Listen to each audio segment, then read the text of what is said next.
ధ్యానం సర్వరోగ నివారిణి సకల భోగకారిణి సత్య జ్ఞాన ప్రసాదిని. ధ్యానం చేయడం అంటే నువ్వు త్యాగం చేస్తున్నావు అనమాట. ఆ సినిమా చూడడం అనేసి ధ్యానం చేస్తున్నావు, పక్కింటి ఉబుసు కుప్ప ఒక కబలు వినడం అనేసి ధ్యానం చేస్తున్నావు, పక్క వాళ్ళ గురించి చాడీలు చెప్పడం మానేసి ధ్యానం చేస్తున్నావు, చాడీలు వినడం మానేసి ధ్యానం చేస్తున్నావు. ఎన్నో మానేస్తే కానీ ధ్యానం రాదు. ఆ మానేయడం పేరే త్యాగము.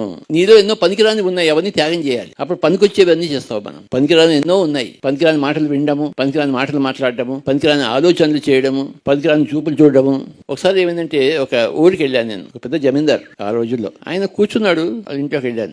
అన్నాడు ఆయన, ఏటి సంగతు, నేను ధ్యానం చెప్పడానికి వచ్చాను స్వామి అని చెప్పాను. ఆయన ఇలా కూర్చున్నాడు, కూర్చుని ఇలా కాలు ఊపుతున్నాడు.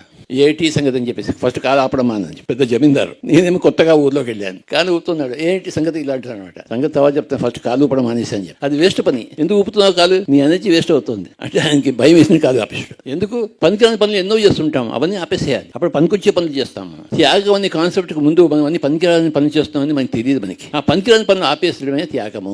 మనకి ఎందుకు పనికిరావు పనులు, పక్క వాళ్ళ మాటలు వినడం. ఈయనేమంటాడు, నీకు తెలుసా ఆ అబ్బాయి ఏం చేస్తున్నాడు, ఆ అబ్బాయి ఏం చేస్తాడు నాకెందుకు. కనుక పనికిరాని మాటలు వింటాం, మనం పనికిరాని మాటలు మాట్లాడతాం, పనికిరాని కాలు ఊపుతూ ఉంటాం, పనికిరాని చూపులు చూస్తుంటాం. పక్క వాళ్ళు ఏం చేస్తున్నారు, వాడు ఏమనుకుంటున్నాడు నా గురించి, వాడు ఏమనుకుంటే నీకెందుకు. వాడు నువ్వు ఒక కుక్క, ఒక పిల్లి, ఒక పంది అనుకుంటున్నాడు, నీకేం నష్టం. వాడు కుక్క అనుకుంటే, వాడు పంది అనుకుంటే నీకేమైనా నష్టం ఉందా. వాడు ఏమనుకుంటే నీకెందుకు. కానీ మనం వాడు ఏమనుకుంటున్నాడు అని చెప్పి జీవితం అంతా వేస్ట్ చేస్తాం. అందరి జీవితాలు ఎందుకు వేస్ట్ అవుతుందంటే పనికిరాని పనులు